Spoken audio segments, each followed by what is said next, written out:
Hi friends, welcome to Bigg Boss chit chat. This is Rekha Srinivas.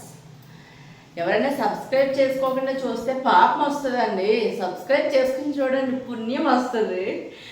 Next Saturday ఎపిసోడ్లో complaints అన్నీ open చేసి పంచాయతీ పెట్టారు కదా, అది పూర్తి అవ్వలేదు. అది సండే మళ్ళీ స్టార్ట్ చేశారనమాట. ఫస్ట్కి ఎంటీ బాక్స్ వచ్చింది, దానికి ఏమీ కంప్లైంట్స్ లేవు అన్నది తనుజ. సెకండ్ వచ్చేసరికి షష్ఠిని అడిగితే ఉంది, కంప్లైంట్ ఉంది అని, తనకు యాపిల్ ఇవ్వలేదు అని దాని గురించి పంచాయతీ పెట్టిందండి. పాపం ఎవరికైనా బాధే, ఆ ప్లేస్లో ఉన్నప్పుడు అందరికీ పెడుతున్నారు, నాకు పెట్టట్లేదు అని. అసలు సిల్లీ కాన్సెప్ట్ కాకపోతే ఏంటండి, వీళ్ళేమో వానర్స్కి ఇస్తారంట, వానర్స్ ఏమో ఇంప్రెస్ అయిన వాళ్ళకి ఇస్తారంట. ఈ కాన్సెప్టే చెత్తలాగా ఉంది నాకైతే.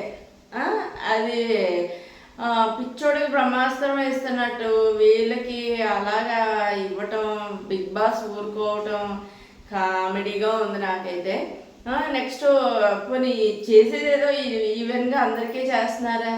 పోనీ వాళ్ళకి ఒక ప్లానింగ్ ఉందా? ఒక ప్లానింగ్ లేదు, యూనిటీ లేదు, ఏమీ లేకుండా ఉన్నారు వానర్స్ అనమాట. అన్ని చాలా వరకు తప్పులు జరుగుతూనే ఉన్నాయి. మెయిన్ వాళ్ళకి యూనిటీ లేదు. కొంతమంది ఇండివిజువాలిటీ అంటున్నారు, కొంచెం టీం అంటున్నారు, ఇలాగయ్యి యూనిటీ లేదు. కాబట్టి ఇలాంటి తప్పులు జరుగుతూ ఉన్నాయి. దాన్ని ఏదో క్లియర్ చేశారు అని అనుకుంటున్నారు, కానీ క్లియర్ అయినట్టు ఏమీ లేదు, అయిపోయిందండి. తర్వాత దొంగతనం సంజన చేతిలో, సంజన థమ్సప్ ఎవరో దొంగతనం చేశారో వాళ్ళు రిలీజ్ చేసేసారు సీక్రెట్. హరిత హరీష్ గారిది వీడియో వేసేసారనమాట. ఆశా శైలి గారు హరిత హరీష్ చేసిన పని ఓపెన్ చేసేసారు. పనిలో పని మిగిలిన చాక్లెట్లు అవి ఇవి దొబ్బేసిన వాళ్ళు ఉన్నారు కదా, ప్రియా, శ్రీజ, నెక్స్ట్ మన రితు చౌదరి, ఒక సిప్ కూల్ డ్రింక్, ఇవన్నీ కూడా రిలీజ్ చేసేస్తుంటే మన సంజన గల్రాణి గారు ఫుల్గా ఇది ఆవిడ ఐ పిచ్లోకి వెళ్ళిపోయి ఒక ఊపేసేదేమో, అవి కూడా రిలీజ్ చేసేస్తుంటే బాగుండేది అనిపించింది నాకు. మీకు కూడా ఏమనిపించిందో కామెంట్ చేయండి ఫ్రెండ్స్. ఆ రకంగా దొంగల్ని ఇద్దరిని మాత్రమే పట్టి చూపించారు నాగార్జున గారు. తర్వాత మిరాయి సినిమా గురించి మాట్లాడటానికి తేజ, నెక్స్ట్ రితిక ఇద్దరు వచ్చి కాసేపు బాగా సరదాగా అందరినీ ఎంజాయ్ చేసి అందరికీ సంతోషాన్ని ఇచ్చారు. నెక్స్ట్ వచ్చి వాళ్ళకి టాస్కులు పెట్టారండి. టాస్కులు పెడితే ఏమో 2 టీములు చేశారు. 2 టీములు పెద్దగా పర్ఫార్మెన్స్ ఇచ్చింది ఏమీ లేదు. సప్పగా తుస్సన్నదనే అనుకోవాలి. ఆ టాస్క్ కూడా కిక్కేమీ ఇవ్వలేదు. ఇది విన్ అయిన టీము కూడా ఏదో వీర విజయం కూడా కాదు, ఒక పాయింట్తో విజయం అయ్యి మొత్తం తుస్సు అయిపోయింది. కొంచెం ఆ సాంగ్స్ డ్రాయింగ్ చేసి గెస్ట్ చేయాలి అనేది కొంచెం తెలిసేగా కొంచెం ఈజీ అయ్యి పెట్టుంటే విజయవంతం అయ్యేదేమో ఈ టాస్క్ అనిపించింది. ఫోన్లో తేజ గారు కొంచెం డ్యాన్స్ వేశారు కదా, దాన్ని చూసి మాకు హ్యాపీ అయ్యింది. ఆయన ఓన్ టాలెంట్ ఏంటో కూడా చక్కగా చూసామన్నమాట. ఆ టాస్క్ అయిపోయింది, వాళ్ళు వెళ్ళిపోయాక మధ్యలో కొంతమందిని సేవ్ చేస్తూ ఉన్నారులేండి. అవన్నీ ఎందుకులే, ఫైనల్ రిజల్ట్ ఏంటో చూసుకుందాము. ఇది ఎలిమినేషన్ రిజల్ట్ ఇచ్చినప్పుడు చూసారా, ఫ్రీ బర్డ్ అన్నట్టుగా వర్డ్ వచ్చినట్టుగా ఒక కేసు అందులో బోర్డుది తీసుకొచ్చి ఇచ్చారు. అది అసలు ఏముందండి కాన్సెప్ట్, ఆ కాన్సెప్ట్లోనే ఆన్సర్ దొరికేసింది కదా, ఎవరు సేవ్ అవుతున్నారు అనేది చాలా సిల్లీగా ఉంది. ఏమి కిక్ లేదు, అసలు పసే లేదు ఈ టాస్క్లో అనిపించేసింది. ఆ కేజు బర్డ్ని చూడగానే ఆశశైలిగానే సేవ్ అవ్వారు అని ఆల్మోస్ట్ అందరికీ అర్థమైపోయింది. నెక్స్ట్ ఆశశైలి గారు ఉండటం చాలా మంచి విషయమే. అంటే ఆవిడకి ఇంకొక ఛాన్స్ వచ్చింది. ఇంకా నెక్స్ట్ ఇంకెప్పుడు ఛాన్స్ వస్తుందో తెలుగు ఇండస్ట్రీలో తెలియదు కాబట్టి ఇంకొక ఛాన్స్ని ఆవిడ బాగా యూజ్ చేసుకుని మంచి పర్ఫార్మెన్స్ ఇస్తే బాగున్నాం. అదొకటి ఆవిడకి తెలుగు ఒకటి రావట్లేదండి. అర్థమవుతుందో లేదో ఏమో తెలియదు, కానీ తెలుగు మాత్రం అస్సలు రావట్లేదు పాపం. ఏదో కవర్ చేస్తున్నారు. తెలుగు వచ్చుంటే కొంచెం అల్లుకుపోయేదేమో ఆమె. తెలుగు రాక కొంచెం ప్రాబ్లంలో ఉన్నదన్నమాట. నెక్స్ట్ షష్ఠి చేతికి ఏదో కట్ అయినట్టుంది, లాస్ట్లో వీడియోలో చూపించారు. అసలు అది ఎప్పుడు కట్ అయ్యిందో అది మనకి ఎపిసోడ్స్లోనే చూపించలేదు కదండి. లైవ్ అందరూ చూడలేరు. ఎపిసోడ్స్లో ఒక చిన్న బిట్ కింద అయినా చేస్తుంటే బాగుండేది అనిపించింది. రితు చౌదరికి తలకి ఎలా తగిలింది అది తెలిసింది మనకి. మరి సృష్టికి చేతికి దెబ్బ ఎలా తగిలిందో తెలుసుంటే బాగుండేది. కొన్ని పాయింట్స్ ఇలా మిస్ చేస్తే సిల్లీగా అనిపిస్తుంది అనమాట. నెక్స్ట్ శనివారం టాస్క్లో red team green team blue team అని పెట్టారు కదా. ఒకళ్ళు టెనెన్స్లోంచి ఒకళ్ళు పర్మనెంట్ వానర్స్లోకి వెళ్ళడానికి టాస్క్ బాగుంది, ఓకే. కానీ ఆ టాస్క్ ఆడేటప్పుడు భరణి గారు రితు చౌదరిని అలా లాగి పాడేశారు కదా, చూస్తేనే చాలా భయం వేసింది. ఒకసారేమో గోడకెళ్ళి తగిలింది రితు చౌదరికి, ఒకసారేమో అది నేల మీద గెంటేశారు. అసలు రితు చౌదరి స్ట్రెంత్ ఏంటి, భరణి స్ట్రెంత్ ఏంటి, అది అమ్మాయా అబ్బాయా అని కాదు, కేర్ఫుల్గా ఆడాలి కదా. ఆ కేర్ఫుల్గా ఆడాలి అన్న మాట నాగార్జున గారు చెప్పాలి కదా. అసలనే ఒకసారి ఆ అమ్మాయికి చిన్నదో పెద్దదో దెబ్బ తగిలింది కదా, మళ్ళీ కేర్ఫుల్గా ఉండాలని ఒక్క మాట చెప్పాలి కదా. అసలు ఆ అమ్మాయి తిరిగి పడుతుంటే అమ్మా అనిపించింది. అసలు ఏ టేబుల్ ఏదన్నా కొట్టేసుకుంటే పరిస్థితి ఏంటి, ఒకసారి హెచ్చరించాలి కదా కేర్ఫుల్గా ఆడండి అని. రితు చౌదరి ప్లేస్లో రాము రాథోడున్నా అంతే. అది ఏంటంటే బలం ఎక్కడి వరకు ప్రయోగించాలో అక్కడ వరకు ప్రయోగించాలని ఒకసారి హెచ్చరించాలి. గతంలో సీజన్స్లో రేవంత్ అలా హార్డ్గా డీల్ చేస్తే అందరినీ కొంచెం స్మూత్గా డీల్ చెయ్యి, అలా చేయకూడదు, మనుషులు ఏమన్నా తగిలిని అంటే కష్టం కదా అని హెచ్చరించారు. అలాగే భరణి గారికి కూడా ఒక హెచ్చరిక రావాలి. ఆయనకి చాలా స్ట్రెంత్ ఉంది, అది కంట్రోల్లో పెట్టుకోమని చెప్పాలి. రేవంత్కి చెప్పినట్టు చెప్తే మిగిలిన వాళ్ళకైనా సేఫ్గా ఉంటుంది. ఆయన కూడా జాగ్రత్తగా ఉంటారు. ఆయన ఇంటెన్షన్గా చేశారని కాదు, కొంచెము ధ్యాస పెట్టుకుని చేస్తారని నా ఉద్దేశం.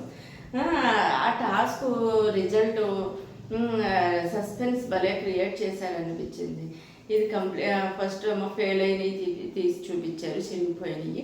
తర్వాత ఇందులో కొన్ని అంటే ఎవరు విన్నావో ఏమో వాళ్ళకి తెలియలేకపోయింది, మనకి తెలియలేకపోయింది. కొంచెం డిఫరెంట్గా అనిపించింది, కొంచెం మరీ పెద్దదేం కాదు, కొంచెం డిఫరెంట్గా అనిపించింది. నెక్స్ట్ భరణి గారే విన్ అయ్యారు. భరణి గారి సైడ్ రెడ్ టీం విన్ అయ్యింది. భరణి గారేమో వానర్స్ దాంట్లోకి వెళ్ళిపోయారనమాట. వానర్స్ దాంట్లోకి వెళ్ళడానికి కూడా ఆశా శైలి గారిది ఓటింగ్ అడిగారు, ఇంకా ఎవరిదో అడిగారు. మొత్తం మీద బ్లూ టీం ఓడిపోయిన వాళ్ళు బ్లూ టీం నుంచి కూడా అడిగారు. వీళ్ళ నలుగురిలోంచి ఎవరు వానర్స్లోకి వెళ్ళాలి అంటే భరణి గారికి ఎక్కువ ఓటింగ్స్ వచ్చి ఆయన్ని పంపించారు. కాకపోతే సృష్టి అని ఆశా శైలి గారు చెప్పారు కదా, సృష్టికి ఇవ్వకపోవడమే మంచిదైంది. ఒక మంచి బంగారు ఛాన్స్ ఈవిడ ఎలిమినేషన్ అయిపోవడం వలన వేస్ట్ అయిపోయింది. కాకపోతే వాళ్ళకి తెలియదు కదా, తెలియదు అయినా సరే ఒక ఆశా శైలి గారు ఆలోచించవలసింది. ఆశా శైలి గారు ఎలాగ వేరే వాళ్ళు కూడా ఇచ్చుంటే చాలా ప్రాబ్లం అయ్యేది. అంటే ఆవిడ నామినేషన్ నుంచి సేవ్ అవ్వలేదు కాబట్టి ఆవిడని చేయకుండా బాగానే మంచి పని చేశారు. భరణి గారికి ఆ ఛాన్స్ దక్కింది. ఆ ఛాన్స్తో పాటు స్పెషల్ స్ట్రాటజీ కూడా దక్కిందండి. ఒక మంచి స్టేటస్ ఒకటి దక్కింది. ఏంటంటే తినిపించేది, తాపించేది, ఒక అసిస్టెంట్ ఉండాలి నీకు అని. అసలైన వానర్స్ కన్నా కొసరగా వచ్చిన వానర్కి స్పెషల్ స్ట్రాటజీ వచ్చిందనమాట. మొత్తం మీద అది తనూజని సెలెక్ట్ చేసుకున్నాడు. పాపం ఆ బిడ్డ ఆ తనూజ అక్కడ వంట చేయడానికే చాలా అలిసిపోతుంది, పేషెన్స్ కోల్పోతుంది అనమాట. ఇప్పుడు భరణి పని ఎక్స్ట్రా అయ్యింది. నిజంగా తనూజ పాపం అనిపిస్తుంది అనమాట. పీజాగా అయిపోతుంది తన పని. తర్వాత సృష్టి వాళ్ళని ఎలిమినేషన్ చేయడానికి రూమ్లోకి తీసుకెళ్ళారు కదా. తీసుకెళ్ళిన తర్వాత డ్యాన్సర్స్ వచ్చి డ్యాన్స్ చేస్తున్నప్పుడు డిఫరెంట్గా అనిపించింది. ఏంటంటే వాళ్ళు ఆల్మోస్ట్ టెన్షన్లో ఉంటారు. ఆ టెన్షన్ లేకుండా ఆ సాంగ్స్కి ఇద్దరు కూడా కొంచెం డైవర్ట్ అయినట్టు అయ్యారు. ఆ డ్యాన్సర్స్ని సాంగ్ని చూసి కొంచెం అలాగా డిఫరెంట్గా ఏదైనా చేస్తే బాగుంటుంది. డ్యాన్సర్స్ వచ్చి డ్యాన్సర్ని తీసుకుని వెళ్ళిపోయారు. గెస్ట్ చేయడానికి ఇందులో ఏమీ లేదు. అంటే డ్యాన్సర్ని సేవ్ చేసి వెళ్తారో డ్యాన్సర్ని తీసుకుని వెళ్తారో అని గెస్ట్ చేయడానికి ఇందులో ఏం లేదు. కాకపోతే వాళ్ళు ఉన్నంతసేపు టిక్కు టక్కు అని సౌండ్ పెట్టి వాళ్ళని మనల్ని టెన్షన్ పెట్టకుండా ఎంజాయ్గా స్మూత్గా తీసుకుని వెళ్ళిపోయారు. కానీ సస్పెన్స్ లాగా ఏమీ లేదు. సృష్టి డ్యాన్స్ వేయడంతో వేసే డ్యాన్స్ కూడా టెన్షన్ పెట్టుకుని మరీ వేస్తుంది పాపం. అలాగే సృష్టిని తీసుకుని వెళ్ళిపోయారు. సృష్టి వచ్చి స్టేజ్ మీదకి వెళ్ళిన తర్వాత ఒక టాస్క్ ఇచ్చారు నాగార్జున గారు. మాస్క్ ఎవరు వేసుకుని ఉన్నారు, మాస్క్ ఎవరు వేసుకోలేదు అన్న మీనింగ్తో 4 మెంబర్స్ వాళ్ళని 4 మెంబర్స్ని వేరే పెట్టమన్నారు. మాస్క్ లేరు అని ఫ్లోరాని ఒకటి, మర్యాద మనీష్ని ఒకటి, హరీష్ గారిని ఒకటి, నెక్స్ట్ వచ్చి రాథోడ్ గారిని ఒకటి పెట్టిందండి. తనకు అనిపించింది పెట్టింది. నెక్స్ట్ మాస్క్ వేసుకున్న వాళ్ళు అని తనూజాని, భరణి గారిని, రిత్తి చౌదరిని పెట్టింది.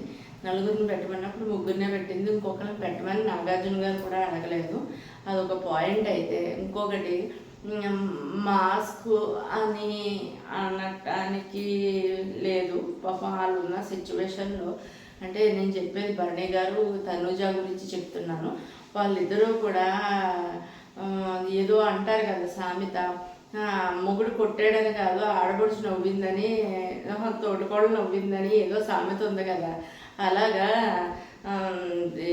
సంజన గారు గుడ్డు తిన్నదానికి వీళ్ళిద్దరూ బలైనట్టు అయ్యారండి. ఆ రోజు అంతే, ఈ రోజు అంతే, రేపు కూడా ఎలిమినేషన్స్లో అంతే. తనూజ, భరణి ఇద్దరూ కూడా నిందితులు అయ్యారనమాట. దాన్ని చాలా సీరియస్గా తీసుకున్నది సృష్టి. అదే చాలా ఫీల్ అవుతా కూడా వెళ్ళిందనమాట. మరి రితు చౌదరితో ఏమైందో ఏమో సరిగ్గా మనకి తెలియదు. రితు చౌదరిని కూడా మాస్క్ వేసుకుని ఉన్నది. కెమెరా ముందు ఒకటి, కెమెరా లేనప్పుడు ఒకటి. ఆల్మోస్ట్ చాలా వరకు అందరూ అలాగే ఉన్నారు ప్రస్తుతానికి. మాస్క్ మ్యాన్ కూడా బయట వాళ్ళకి ఇవ్వాలి, మెసేజ్లు ఇవ్వాలి అనుకుంటున్నారు. కాకపోతే వాళ్ళని కంపేర్ చేస్తే కొంచెం తక్కువ అనుకోవచ్చు.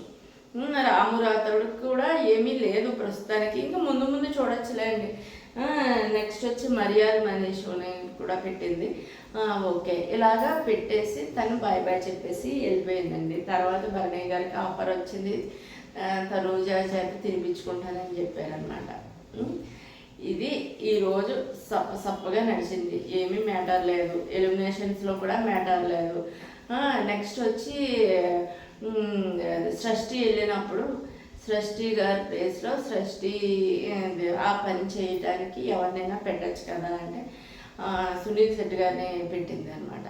ఓకే, ఈ రకంగా కొంచెం కంటెంట్ ఏమైనా ఇస్తారేమో ఆయన చూడాలి. ఆయనకి చాలా ఫ్యాన్ ఫాలోయింగ్ ఉంది, ఓటింగ్ బాగా వస్తుంది కాబట్టి. నెక్స్ట్ నాగార్జున గారు కూడా కన్ఫెషన్ రూమ్కి వెళ్ళి అవి తీసుకుంటా ఇవి తీసుకుంటా అని ఫుల్ యాక్టివ్ బాయ్ కింద ఉన్న సునీల్ శెట్టి గారిని పంపిస్తున్నారు అనమాట. ఆయన కూడా కొంచెం గేమ్ స్టార్ట్ చేసి ఏదన్నా కంటెంట్ ఇస్తే ఇంకా మంచి రేంజ్కి వెళ్తారు ఆటలో అనిపిస్తుంది. సంజన గారు ఏదో హైప్ చేసేసుకోవాలని టాస్కుల్లో కానీ నాగార్జున గారు ముందు కానీ చాలా బాగా యాక్షన్ చేసింది. యాక్చువల్లీ ఆవిడ గేమే అంతే, చాలా బాగా ఆడుతున్నారు.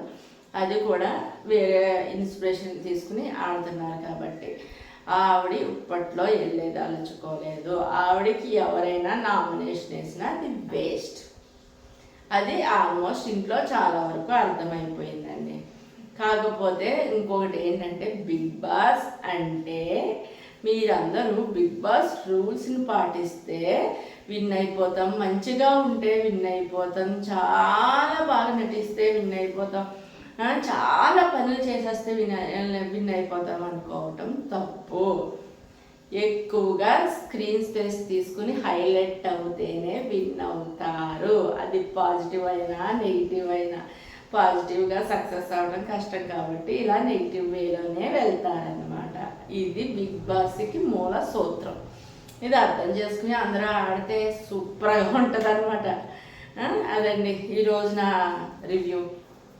రివ్యూకి మీకు ఏమనిపించిందో కామెంట్ చేయండి ఫ్రెండ్స్. నచ్చితే లైక్ చేయండి, షేర్ చేయండి, సబ్స్క్రైబ్ చేయండి ఫ్రెండ్స్. చాలా హెల్ప్ చేసిన వాళ్ళు అవుతారు. Bye friends.